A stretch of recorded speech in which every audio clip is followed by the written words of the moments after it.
4. First Encounter Assault Recon. Einer meiner Lieblings-Ego-Shooter und ein Horrorspiel, das zumindest damals dafür gesorgt hat, dass ich es in einem eigentlich viel zu jungen Alter nie geschafft habe, länger als 10 bis 30 Minuten am Stück zu spielen und mir zuverlässig Albträume beschert hat. Aber eben auch ein Spiel, das richtig gutes Gunplay mit einer starken Atmosphäre und eine bis heute beeindruckende Gegner-KI bietet. Vor kurzem habe ich mich gewagt, diesen Horrorklassiker nochmal durchzuspielen und möchte euch das Spiel sowie meine heutigen Eindrücke in einem Video vorstellen. Und damit hallo und herzlich willkommen bei Gameville und meinem kleinen Rückblick zu 4.1. In diesem Video erkläre ich euch etwas zu den Hintergründen des Spiels, verrate euch, was das Gameplay so kann oder vielleicht auch nicht und fasse für euch die Story kompakt zusammen, inklusive Add-ons. Ich hoffe wie immer, dass euch das Video gefällt, lasst gerne ein Like und ein Abo für den Support da und dann würde ich sagen, legen wir los.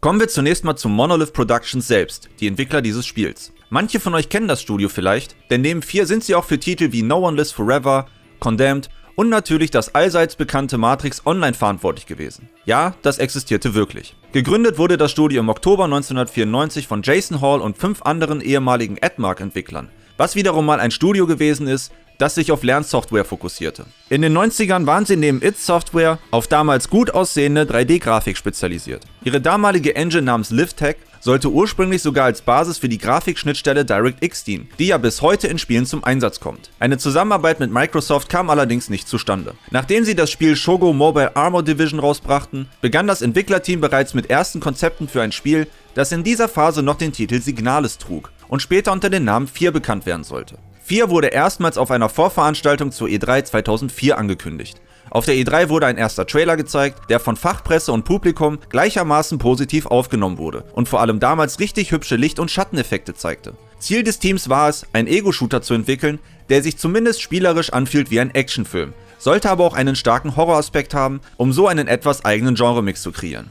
Die Story sollte sich um ein Mädchen mit psionischen Kräften drehen, die natürlich eine tragische Hintergrundgeschichte haben sollte und für die Horrormomente des Spiels verantwortlich ist. Im Action-Teil wiederum sollt ihr gegen verschiedene Fraktionen kämpfen, um euer Ziel zu erreichen, das dezent an The Ring erinnernde Mädchen aufzuhalten, weil sie, wie man sich denken kann, der Welt nicht so freundlich gesinnt ist. Inspirationsquellen sollten dafür Filme wie Matrix oder John Woos Hardboiled sein. Die Entwicklung ging soweit bekannt gut voran, es gab aber wie meistens noch Features, die es nicht in das finale Spiel geschafft haben. So war ursprünglich eine umfangreiche Autoverfolgungssequenz samt extra dafür erstellter Fahrphysik geplant, an der man rund 2 Monate gearbeitet hatte. Da die Szene jedoch wohl nicht ganz funktioniert hat, wurde sie komplett gestrichen. Auch sollte es ursprünglich 2 verschiedene Antagonisten geben, doch man entschied sich, diese Konzepte zu einer Figur zu verschmelzen, woraus Paxton Vettel entstand. Einer der Antagonisten sollte ein Charakter namens Konrad Krieg sein, sehr guter Name übrigens, der vor allem seine schicke Jacke an Vettel abgeben musste. Welche Charaktereigenschaften der Konrad haben sollte, ist aber nicht ganz klar.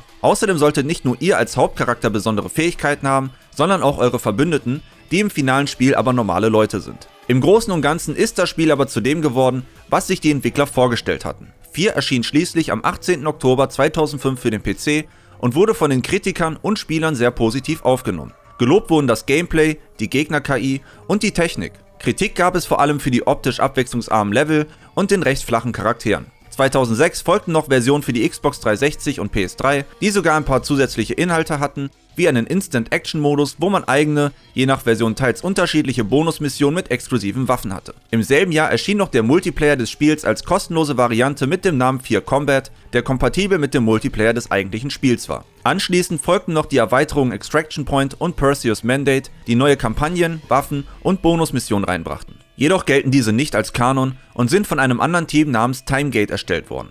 Kurz nach der Veröffentlichung von 4 waren Monolith und der Publisher Sierra im Streit, weswegen sich Monolith mit Warner Bros. Einen neuen Publisher suchte, die sie am Ende auch aufkauften. Sierra wiederum behielt zunächst die Markenrechte an 4, weswegen Monolith das Sequel zunächst unter dem Namen Project Origin entwickelte, bis Warner Bros. Letztendlich die Namensrechte zurückkaufen konnte und Sierras 4.2 eingestellt worden ist. Doch kommen wir mal wieder zum ersten 4. Und da wir mit dem Release des Spiels durch sind, können wir mal dazu kommen, was 4 jetzt eigentlich ist und was das Gameplay zu bieten hat.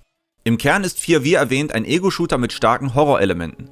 Und zwar so ein richtiger PC-Shooter der damaligen Zeit. Das merkt man nicht nur an der recht kantigen Optik, die an sowas wie Doom 3 erinnert, sondern auch an der Art und Weise, wie sich 4 steuert. Klar, grundsätzlich schießt ihr halt auf Gegner, das Spiel verlangt aber von euch eine gewisse Präzision, da Gegner relativ genau schießen können, sich gerne mal hinter Deckung verstecken und ihr dementsprechend recht genau zielen müsst. Und ihr selbst könnt in alter PC-Shooter-Manier euch um Ecken lehnen, daher ist in Deckung gehen schon eine sinnvolle Option. Euer Charakter hat in der Bewegung ein gewisses Körpergewicht und fühlt sich nicht einfach an wie eine fliegende Kamera. Trotzdem empfand ich es nicht als schwammig und wirkt sich eher positiv auf die Shootouts aus. Schusswaffen haben auch ordentlich Wumms. Das Trefferfeedback ist durch die für die Zeit üblich starken Ragdoll-Effekte sehr befriedigend und auch ziemlich lustig, wenn Gegner nach einem Schuss meterweit in die Luft fliegen. Da ist das Gewicht dann richtigerweise weg. Aber im Gegensatz zu gar nicht so wenig anderen Singleplayer-Shootern werden Kugeln hier wirklich berechnet und existieren als Model in der Spielwelt.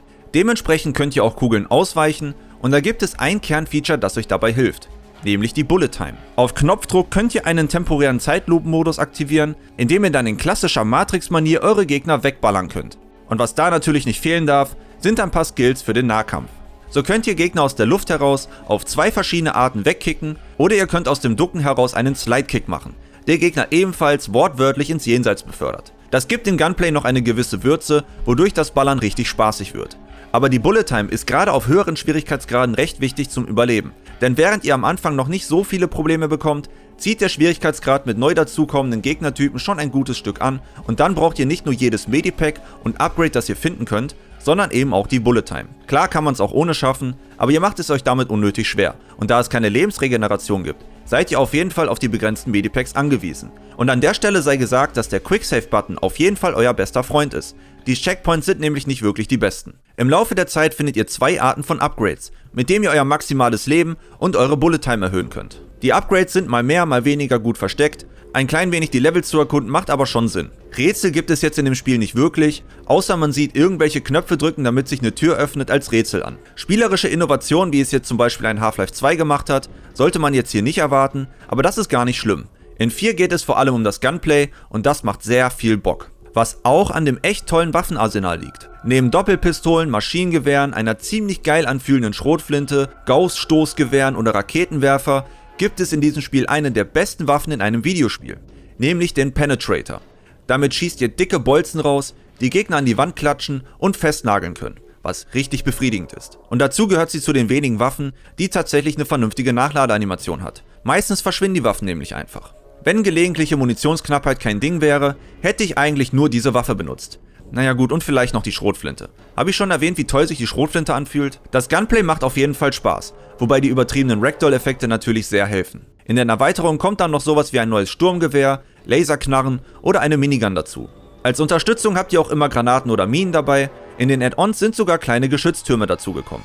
Je nach Gegnertyp macht es schon Sinn, unterschiedliche Waffen einzusetzen, da es nicht nur normale Soldaten gibt, sondern auch zum Beispiel Juggernauts oder Mechs, die man effektiver mit Raketen oder Granatenwerfer bekämpfen kann. Und das wird schon auf den normalen Schwierigkeitsgrad, vor allem im späteren Spielverlauf wichtig, da die Gegner ordentlich austeilen können. Und nicht nur das, sie sind auch ziemlich clever.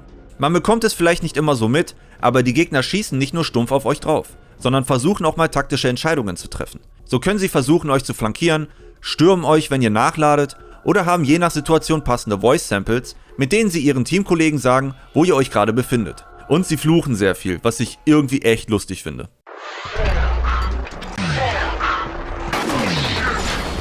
Die Gegner-KI von 4 ist immer noch was Besonderes, da das Spiel selbst vielen heutigen Shootern in dem Aspekt voraus ist. Es gibt auch wie erwähnt verschiedene Gegnertypen, viel Abwechslung würde ich da aber nicht erwarten.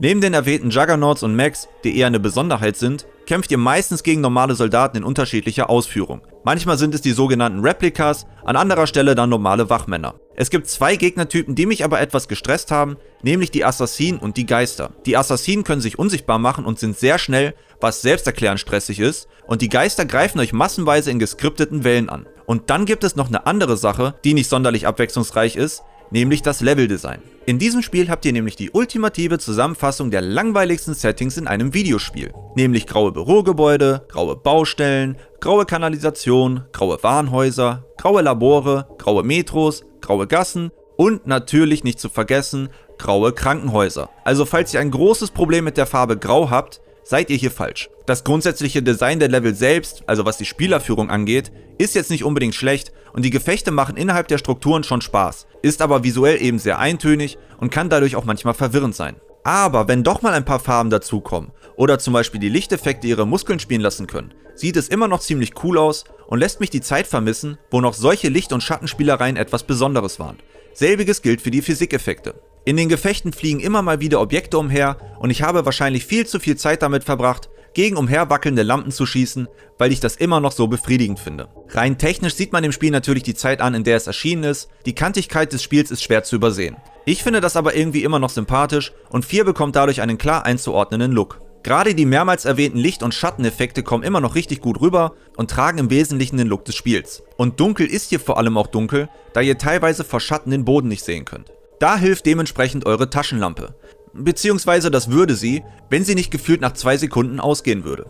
Die Taschenlampe ist schon essentiell, dementsprechend wird man immer mal wieder warten müssen, bis sie aufgeladen ist, was definitiv nerven kann. Im zweiten Add-on Perseus Mandate wurde die Zeit zwar etwas verlängert, aber warum die Taschenlampe nicht einfach immer anbleiben kann, ist mir ein Rätsel. Vielleicht damit man zwischendurch mal im Dunkeln ist für die Horroratmosphäre, aber das ist nur eine Vermutung. Lichtstimmung ist definitiv nicht unwichtig für ein Horrorspiel, die sehr präsente Dunkelheit hilft dem Ganzen sehr und da können wir doch mal kurz auf den Horrorteil von 4 zu sprechen kommen. Im Laufe des Spiels habt ihr vor allem im ersten und letzten Drittel immer mal wieder Momente, in denen merkwürdige Dinge passieren, die etwas mit diesem Mädchen namens Alma zu tun haben. Ihr bekommt Visionen, seht irgendwelche Erscheinungen und werdet zwischendurch gejumpscared. Meistens wird der Moment begleitet von einem schrillen Ton und flackerndem Interface. Das passiert oft in relativ klar abgetrennten Abschnitten, das Spiel setzt generell stark auf geskriptete Momente und bekommt dadurch ein, zumindest für mich, recht durchschaubares Muster. Trotzdem stecken da nette Ideen drin und rein atmosphärisch funktioniert das auch immer noch. Gerade wenn die wirklich gute Soundkulisse zur Geltung kommt. Man bekommt immer mal wieder das Gefühl,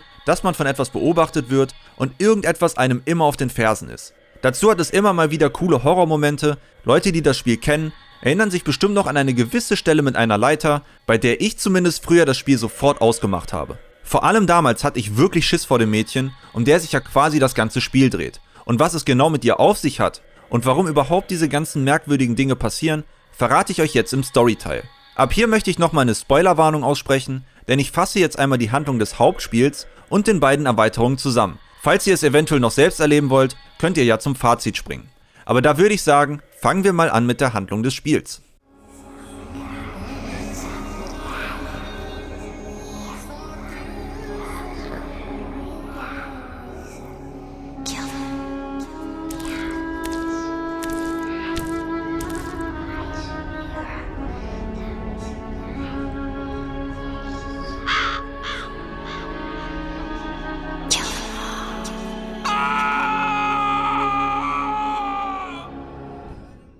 Das Spiel beginnt in der fernen Zukunft des Jahres 2025. Die Regierung beauftragt die geheime Spezialeinheit FEAR oder auch First Encounter Assault Recon damit, einen mysteriösen Vorfall zu untersuchen, der scheinbar mit paranormalen Aktivitäten zu tun hat. Ein telepathisch begabter Kannibale namens Paxton Vettel hat die Kontrolle über eine Armee von geklonten Supersoldaten übernommen, die sogenannten Replicas. Diese Klone sind zwar geistlos, Paxton kann sie aber durch telepathische Fähigkeiten wie Marionetten lenken. Unter Vettels Befehl haben sie eine Einrichtung der Armacan Technology Corporation, kurz ATC, überfallen und dort alle Mitarbeiter massakriert. Was er genau will, ist noch nicht ganz klar, jedoch wurde er wohl in der Einrichtung gefangen gehalten und es wirkt so, als wenn etwas Besitz von ihm ergriffen hätte. Ihr selbst übernehmt die Rolle des sogenannten Pointmans, einem neuen Mitglied von FEAR, der außergewöhnliche Ultrareflexe besitzt, weshalb ihr gemeinsam mit eurem Kollegen Spencer Jankowski und Jin von eurem Einsatzleiter namens Bettas den Auftrag erhaltet, Vettel zu finden und aufzuhalten. In eurer ersten Mission werdet ihr in ein Stadtgebiet gebracht, wo Vettel zuletzt gesichtet worden ist.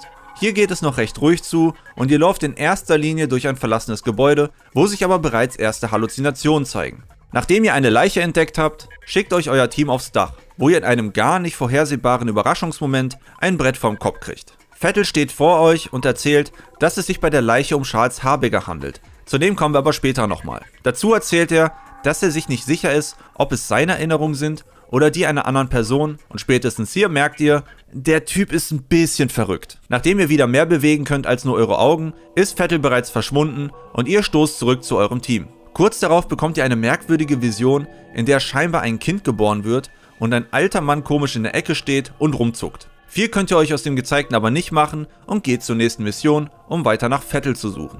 Nach einem Briefing des sehr gut animierten Soldaten der Delta Force fliegt ihr mit deren Unterstützung in ein Industriegebiet. Nachdem ihr von ihnen auf sarkastische Art gebeten werdet, einen Schalter zu aktivieren, um das Eingangstor zur Industrieanlage zu öffnen und selbiges auch getan habt, hört ihr ein paar Schüsse. Ihr merkt schnell, dass eure Kollegen tot sind. Also sehr tot, denn sie bestehen nur noch aus Knochen. In einer Flashback-Szene seht ihr, wie scheinbar ein kleines Mädchen im roten Kleid dafür verantwortlich ist. Noch wisst ihr aber nicht, was es damit genau auf sich hat und geht erstmal weiter. Nach einer kurzen Weile trefft ihr das erste Mal auf Replika-Soldaten, mit denen ihr natürlich kurzen Prozess macht. Nachdem ihr euch durch die Warenhäuser gekämpft habt, stoßt ihr nach einem kurzen Jumpscare und einer Halluzination erneut auf eine Stelle, an der ein paar Skelettleichen liegen. I got a bad feeling about this. Kurz darauf landet ihr in einem Flur, in dem euch das Mädchen erneut erscheint, gefolgt von einer Explosion. Ihr rennt bzw. springt episch aus einem Fenster und schafft es so zu entkommen. Ihr werdet von Jin und einem Soldaten gefunden, die euch aber wegschicken, während sie an der Stelle noch eine Weile warten und nichts machen.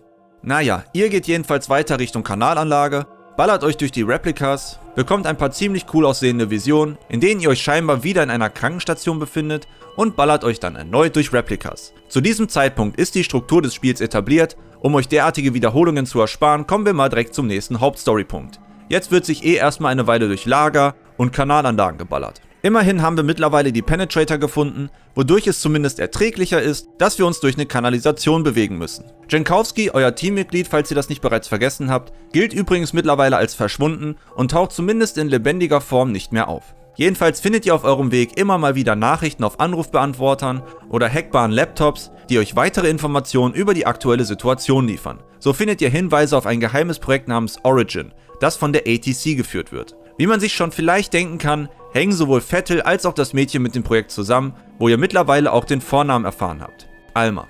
Ihr kämpft euch zu einem Evakuierungspunkt durch und werdet zum ATC-Hauptquartier gebracht, da Vettel sich dort aufhalten soll. Direkt nachdem ihr angekommen seid, wird euer Kollege weggeballert, das lasst ihr natürlich nicht auf euch sitzen und kämpft euch durch die Dächer. Kurz nach dem Betreten des Gebäudes guckt ihr euch einen Film von der NASA an, bis der Projektor kaputt geht. Aber ihr geht zunächst weiter, seht wie ein paar Deckenplatten runterfallen und sich eine Tür schließt, womit die Assassinen foreshadowed werden.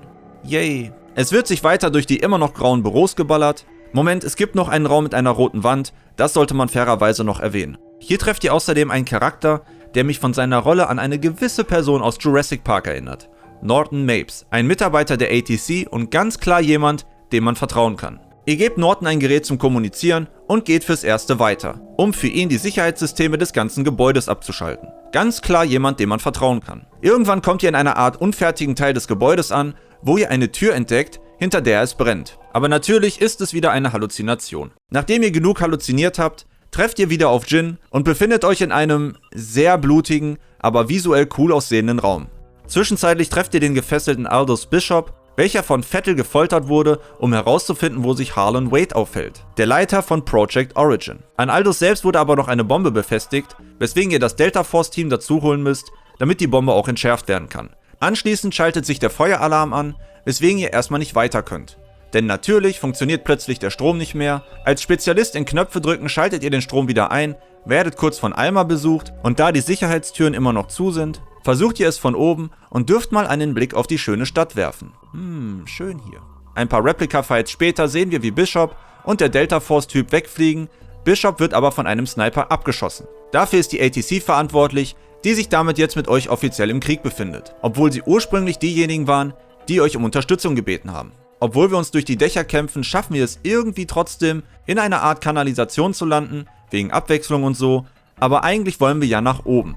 Ihr trefft Norton Mapes wieder, der sich ganz unauffällig unter einem Kaktus versteckt und ihr merkt kurze Zeit später, dass ihr ihm überraschenderweise doch nicht vertrauen könnt und dass er euren Fortschritt aktiv sabotiert. So versperrt ihr euch Türen oder aktiviert irgendwelche feindlich gesinnten Turrets. Norton arbeitet für eine Person namens Genevieve Aristide. Die hört ihr nur ab und zu über Voice-Clips, jedoch hatte sie die Absicht, Project Origin aus finanziellen Gründen neu zu starten, nachdem das Projekt zunächst als gescheitert galt.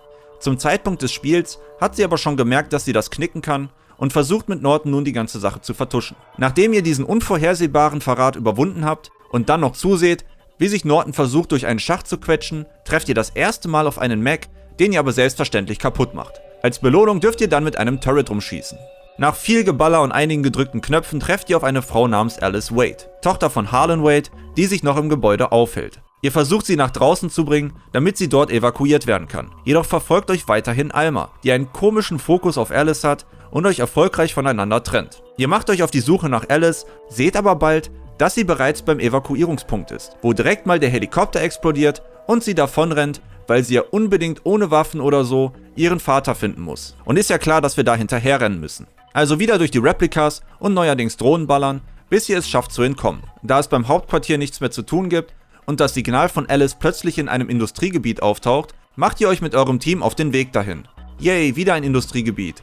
Im Flug wird noch erwähnt, dass sich dort scheinbar eine super geheime Basis befindet. Mittlerweile haben wir aber etabliert, dass Helikopter in 4 abstürzen, dementsprechend crasht ihr in die Nähe des Industriegebiets. Nach der Bruchlandung lasst ihr eure Teamkollegen erstmal zurück und schleicht euch durch ein Apartmentkomplex, das von den Replikas umzingelt wurde. Ihr überlebt auf eurem Weg diverse Hinterhalte und seht irgendwann, wie Alice scheinbar von Vettel erwischt wurde. Das ist aber nur eine Illusion, trotzdem merkt man, dass die Halluzinationen stärker werden. Ihr scheint der Quelle näher zu kommen. Zunächst kämpft ihr euch aber weiter durch das Stadtgebiet. Alma zeigt sich wieder öfter und die Visionen werden stärker. Übrigens ergeben die Räume in den Visionen immer weniger Sinn, doch ihr merkt langsam, dass Alma euch irgendwas zeigen möchte. Kurz darauf entdeckt ihr in einem verlassenen Gebäude einen Aufzug, der euch, wie es sich für ein gutes Horrorspiel gehört, in ein geheimes Labor führt. Dabei findet ihr heraus, dass sich hier auch Harlan Wade aufhält. Genauso wie Norton, der kommt aber nicht wirklich weit. Ihr kommt schließlich in die Nähe der Kammer, wo sich Alma angeblich aufhalten soll, seht aber noch, wie Harlan Wade Norton in den Bauch schießt. Da Harlan wohl plötzlich ein schlechtes Gewissen hat und Alma befreien möchte. Was übrigens nicht unbedingt die beste Idee ist. Um die Vault wieder zu öffnen, müsst ihr ein paar Sachen aktivieren, bevor ihr mit einem Fahrstuhl tiefer in das Labor fahrt. Und die Stelle nutze ich mal kurz für einen kleinen Exposition Drop. Und erkläre euch, was das Ganze hier eigentlich soll. Vettel ist ein telepathischer Kommandant, der aus Project Origin hervorging. In der Zwischenzeit erfahrt ihr zudem den Namen des Mädchens, nämlich Alma Wade und dementsprechend die Tochter von Harlan Wade. Alice weiß übrigens nichts über das Schicksal ihrer Schwester und besitzt keinerlei übernatürliche Fähigkeiten. Auch dass Vettel ihr Neffe ist, scheint sie nicht zu wissen. Alma hat psionische Fähigkeiten, wird jedoch aufgrund dessen von der ATC zu Testzwecken missbraucht. Da Almas Fähigkeiten unkontrollierbar stark wurden, entschlossen sie sich, Alma in eine Art Koma zu legen, um dann wiederum mit Hilfe ihrer DNA neue Supersoldaten zu entwickeln, damit so ihre Fähigkeiten für militärische Zwecke eingesetzt werden können. Um das zu schaffen, wurden Zellen in Alma eingepflanzt, womit sie wiederum schwanger wurde und 2 Kinder gebar. Und bei diesen Kindern handelt es sich um Paxton Vettel und ihr selbst. Der Pointman ist der erstgeborene Sohn von Alma, Paxton Vettel II. Der Pointman, der übrigens absichtlich keinen Namen hat, damit er keine Persönlichkeit entwickeln kann und damit man sich keine für ihn ausdenken muss, ist das erste Kind, das als Fehlschlag galt. Er hat zwar keine direkten psionischen Kräfte, dafür aber übermenschliche Reflexe, womit dann auch die Bullet Time erklärt ist. Daher wurden seine Erinnerungen gelöscht und er wurde hinterher zum Militär geschickt. Das, was man mit Kindern halt so macht. Vettel wurde ein Jahr später geboren, besaß aber psionische Fähigkeiten. Und jetzt denkt man sich vielleicht schon, aber Alma ist doch selbst ein Kind, wie kann das sein? Nun, zum Zeitpunkt, wo sie ins Koma gelegt wurde, war sie 7. Da sie aber in diesem Alter noch nicht in der Lage war, Kinder zu bekommen, haben sie gewartet, bis sie 14 war, um dann mit Project Origin so richtig zu beginnen, womit dann die Kinder mit jeweils 1 Jahr Abstand geboren wurden. Um Charles Harbinger nicht zu vergessen, er war bei der Geburt der Kinder dabei und ist auch der, der in der Vision so rumgezuckt hat. Die Kinder wurden Alma weggenommen und sie wiederum wurde in eine Kammer gesperrt. Alma hat aber vor allem mit Vettel eine starke Bindung und als Vettel ungefähr 10 wurde, hat sich Alma mit ihm telepathisch vernetzt, woraufhin er unter ihrem Einfluss mehrere Soldaten umbrachte. Daraufhin wurde alles, was mit Origin zu tun hatte, geschlossen, Vettel eingesperrt und Almas Leben beendet. Zumindest ihre alte physische Form, durch ihre Fähigkeiten lebt sie auf eine paranormale Art weiter. 20 Jahre später gelingt es ihr, sich mit Vettel sozusagen zu synchronisieren, wodurch Vettel endgültig durchdreht und ausbricht, wo wir wiederum am Anfang von 4 sind. Vettel versucht Alma zu finden und sie vollständig zu befreien, da sich sozusagen ihr paranormales Ich immer noch in der Kammer befindet. So, genug erklärt, wir treffen recht bald auf Vettel, welcher die von ihm getötete Alice verspeist. Obwohl ihr gerade am Halluzinieren seid, schafft ihr es, Vettel zu besiegen. Schafft es aber nicht rechtzeitig, Harlan davon abzuhalten, sie zu befreien, worauf er, wie könnte es anders sein, von Alma gekillt wird. Nachdem ihr eine kleine Vision habt, wo sie nackt auf euch zurennt, öffnet sich die Tür und Alma ist verschwunden. Und jetzt, da sie befreit wurde, wird es richtig chaotisch. Nun erscheinen immer mal wieder gar nicht nervige Geister, während alles im Chaos versinkt, versucht ihr nun die Anlage sowie Alma in die Luft zu jagen, damit keine Experimente mehr durchgeführt werden können und Alma es nicht schafft, nach draußen zu gelangen. Nachdem ihr euch durch die ganzen Geister gekämpft habt, kommt ihr irgendwann im Kern der Anlage an, zerstört diese und flieht. Nur um dann von einer riesigen Explosion erwischt zu werden, die ihr natürlich überlebt habt. Ein Evakuierungshelikopter holt euch ab, in dem sich auch Jin und der Delta Force-Typ befinden, der übrigens Douglas Holiday heißt. Finde ich richtig gut, dass diese mir nahestehenden Charaktere überlebt haben. Ihr seht noch, wie die Anlage in die Luft gesprengt wird, womit sich ja die Sache erledigt haben muss. Oder?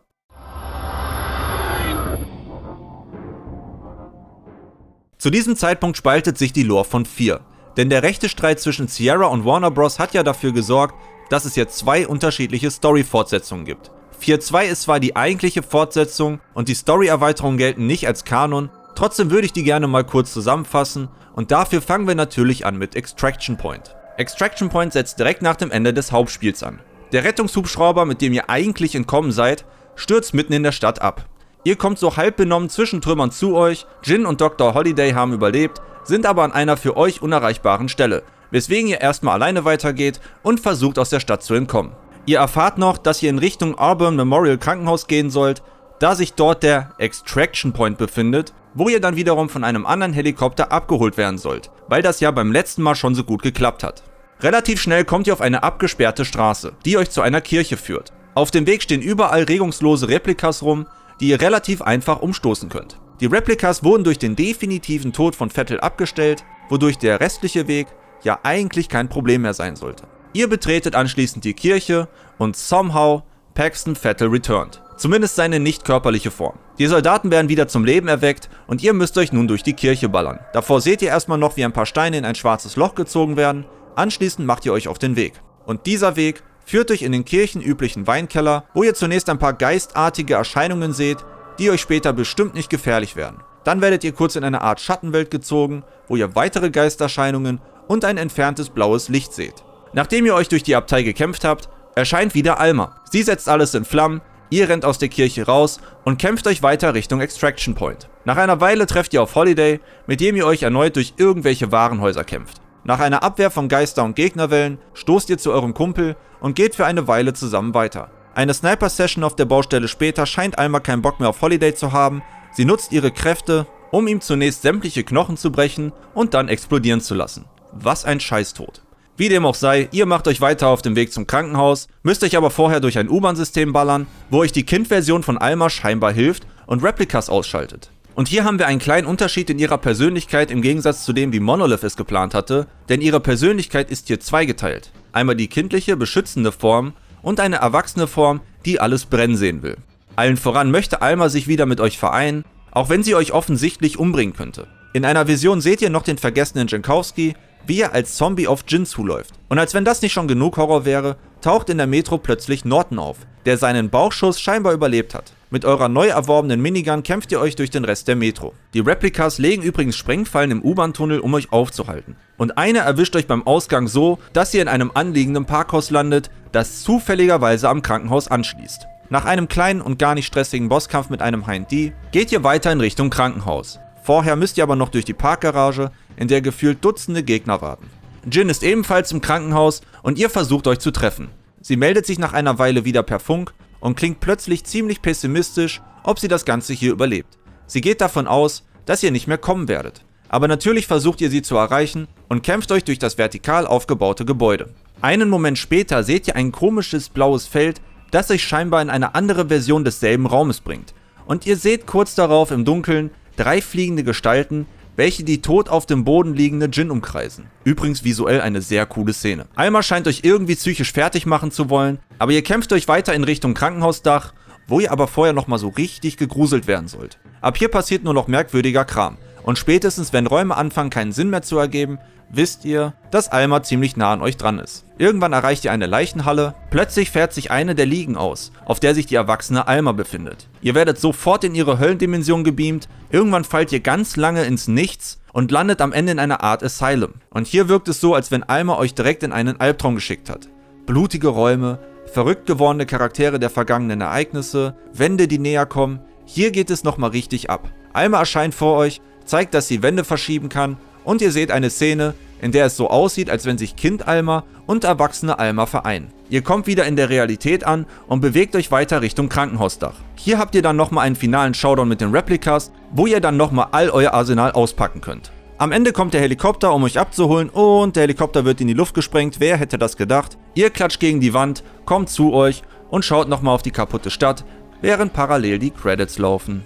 Also wirklich was aufgeklärt hat sich da jetzt nicht und die Geschichte vom Point Man wird erst mit 4.3, sorry, ich meine natürlich F3R, fortgeführt. Ein Add-on haben wir ja noch vor uns, nämlich Perseus Mandate, das parallel zum Finale vom ersten 4 stattfindet. Hier spielt ihr ein Mitglied eines separaten 3-köpfigen 4-Teams, das alles über ein separates Projekt namens Perseus herausfinden soll, an dem unter anderem Charles Habeger beteiligt war. Im Intro bekommt ihr mit, wie ein unbekannter Senator einen Mann namens Gavin Morrison beauftragt, alles zu Project Perseus zu bergen.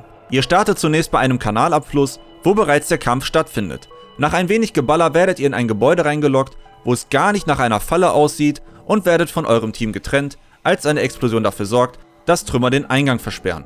Ihr kämpft euch eine Weile alleine durch, was natürlich auch bedeutet, dass ihr hier und da ein paar Gruselmomente habt. Irgendwann erreicht ihr so langsam das ATC-Gebäude, wo ihr dann auch wieder euer Team trefft. Einen random Jumpscare später trefft ihr auf die Delta Force, die ebenfalls die ATC gestürmt haben und euch unterstützen. Relativ bald trefft ihr auf eine neue Truppe namens Nightcrawler, die mit Morrison zusammenarbeiten, um alles zu Perseus zu bergen.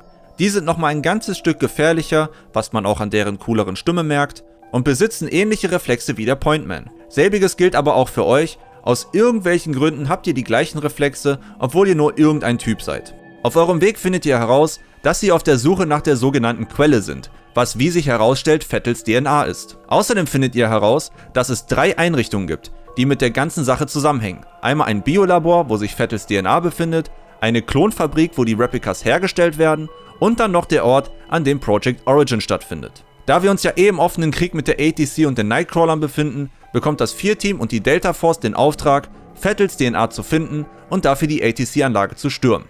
Doch die Nightcrawler haben bereits die DNA gefunden, ihr schafft es zwar fast Morrison zu erwischen, doch die Explosion der Origin-Anlage, die der Point Man ausgelöst hat, kommt euch dazwischen. Nachdem ihr wieder erwacht, befindet ihr euch mit eurem Kollegen im Untergrund. Hier bekommt ihr wieder ein paar Halluzinationen, kämpft gegen Geisterwesen und macht recht bald Bekanntschaft mit einem neuen Gegnertypen, nämlich die Scarecrow. Euer Kollege tritt in ein schwarzes Loch, aus dem der Scarecrow-Gegner rauskommt und ihn, zerreißt. Diese Löcher tauchen nun ab und an mal auf und wenn ihr reintretet, hält euch diese Vogelscheuche fest, was ihr aber wie immer mit Waffengewalt lösen könnt. Kurz darauf schafft ihr es aber, wieder an die Oberfläche zu kommen, wo ihr wiederum von eurem anderen Teamkollegen kontaktiert werdet. Ihr sollt euch auf den Weg zur Klonfabrik machen, damit ihr die Replikas aufhalten könnt und um Morrison zu finden. Was ihr auch tut, nur dass Morrison scheinbar von den Nightcrawlern gefangen genommen wurde und ihn hintergangen haben. Ihr befreit ihn und versucht gemeinsam zu entkommen. Morrison erklärt euch dabei, dass die Nightcrawler versuchen, auch eine DNA von Alma zu bekommen. Und wo wir gerade von ihr reden, als ihr in einen Tunnel ankommt, wird durch sie eine Explosion verursacht und Morrison wird von einem großen Wagen zerquetscht. Doof gelaufen. Wir gehen weiter und befinden uns nun in der Klonfabrik, doch wir sind zu spät. Ihr seht noch, wie die Nightcrawler sich die DNA schnappen, woraufhin ihr versucht, eben diese wieder zurückzubekommen. Ihr trefft den Chef der Bande, woraufhin ihr gegen ihn und seine Leute kämpft. Nach einem hartnäckigen Gefecht schnappt ihr euch die DNA und trefft euch mit eurem letzten Teamkollegen, woraufhin ihr gemeinsam gegen die übrigen Soldaten kämpft. Ein Rettungshubschrauber holt euch beide ab. Ihr seht noch den Geist eures verstorbenen Freundes, dessen Namen ich bewusst nicht erwähnt habe, weil es echt egal ist. In einer letzten Szene seht ihr noch, wie eine Nightcrawler-Elite Vettels DNA an den Senator überreicht. Vettel erscheint euch ein letztes Mal und das Spiel ist vorbei. Und damit ist die Story der 4-1-Trilogie beendet. Ich persönlich mag grundsätzlich die Geschichte von 4, auch wenn es jetzt nicht unbedingt die Stärke des Spiels ist. Aber gerade diese übernatürlichen Aspekte und wie teilweise mit der Wahrnehmung gespielt wird, finde ich immer noch richtig cool. Die Charaktere des Spiels sind mir jetzt nicht wirklich nahe gegangen, dafür werden die viel zu grob beschrieben bzw. gezeigt und die jeweiligen Enden empfand ich persönlich als nicht wirklich befriedigend. Auch der Horroraspekt hat für mich nur teilweise funktioniert. Dafür war es wie erwähnt für mich zu durchschaubar und ich bin sowieso nicht so anfällig für sowas. Das finde ich aber gar nicht so schlimm, dafür hat es immer mal wieder coole Momente, gerade in den Visionen, die vor allem atmosphärisch richtig toll funktionieren. Und selbst wenn es mal keine krassen Szenen gibt, funktioniert auch das Gefühl der Isolation. Und abgesehen davon, dass vielleicht mal Gegner da sind, wirkt alles oft so tot und leer, was der Horroratmosphäre sehr viel gibt. Aus heutiger Sicht bin ich wesentlich robuster, was Horror angeht, und dadurch, dass ich zumindest diese klare Abtrennung zwischen Shooter und Horror-Gameplay sehe, habe ich mich nicht mehr wirklich gegruselt. Ich meine, dass ich das Spiel bereits kannte, hat da wahrscheinlich nicht geholfen, auch wenn ich vieles vergessen hatte. Ich denke, gerade wenn man empfänglich ist für solche Sachen und vor allem kleine Kinder gruselig findet, kann das schon noch sehr gut funktionieren. Das Spiel übertreibt nicht mit Jumpscares und schafft es durchaus, verstörende Szenen zu zeigen, wo gerade die kantige Optik echt hilft. Und die Kämpfe selbst sind ebenfalls ein Highlight des Spiels, da es immer noch ein richtig tolles Gunplay bietet und eine Gegner-KI hat, die bis heute oft unerreicht ist. Der beste Teil ist meiner Meinung nach immer noch das Hauptspiel. Extraction Point war ganz cool und erzählt die Story relativ sinnvoll weiter, hat aber ein paar Probleme mit Bugs, dem Balancing und bietet genau wie Perseus Mandate wenig Neuerung. Was an sich für eine Erweiterung nicht schlimm ist, aber gerade Perseus Mandate wirkt schon wie dieses eine Add-on, was man aus Geldgründen noch hinterherwerfen wollte. Allerdings hat es spielerisch ja dieselbe Basis wie das Hauptspiel und die Nightcrawler als Gegner finde ich nochmal eine ganze Ecke cooler als die Replicas und die ATC-Wachleute. Daher ist mein Fazit zum Spiel: Wenn ihr einen richtig tollen Shooter haben wollt, der euch herausfordert und eine starke, düstere Atmosphäre bietet, solltet ihr unbedingt mal diese Reihe selbst spielen. Spielt es nur vielleicht nicht ausschließlich für den Horror. Und bevor ich da gar nicht drauf eingehe, ja, das Spiel hat einen Multiplayer mit klassischen Modis wie Team Deathmatch, den fand ich aber nie sonderlich interessant und habe dementsprechend diesen kaum gespielt. Da der normale Multiplayer heute nicht mehr spielbar ist, müsst ihr auf Community-Server für 4 Combat zurückgreifen. Ein neues 4 solltet ihr übrigens nicht erwarten, da Monolith leider Anfang 2025 geschlossen wurde. Schaut euch aber auf jeden Fall mal deren Spiele an, da ist nämlich echt cooler Kram bei. Um mal zum Schluss zu kommen, zumindest das Hauptspiel gehört für mich immer noch zu meinen Lieblingsshootern, auch wenn der Horror mich nicht mehr ganz so sehr catcht wie früher. Aber das wäre ja eine Sache, die man im Nachfolger angehen könnte, oder? Oder?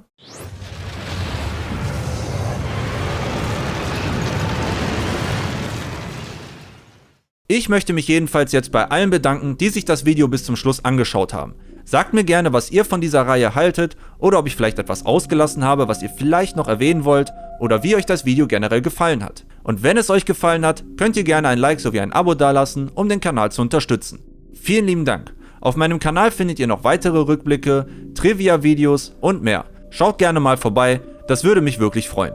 Folgt mir auch gerne auf Instagram sowie Twitch, die Links sind in der Beschreibung. Aber das war's an der Stelle von mir.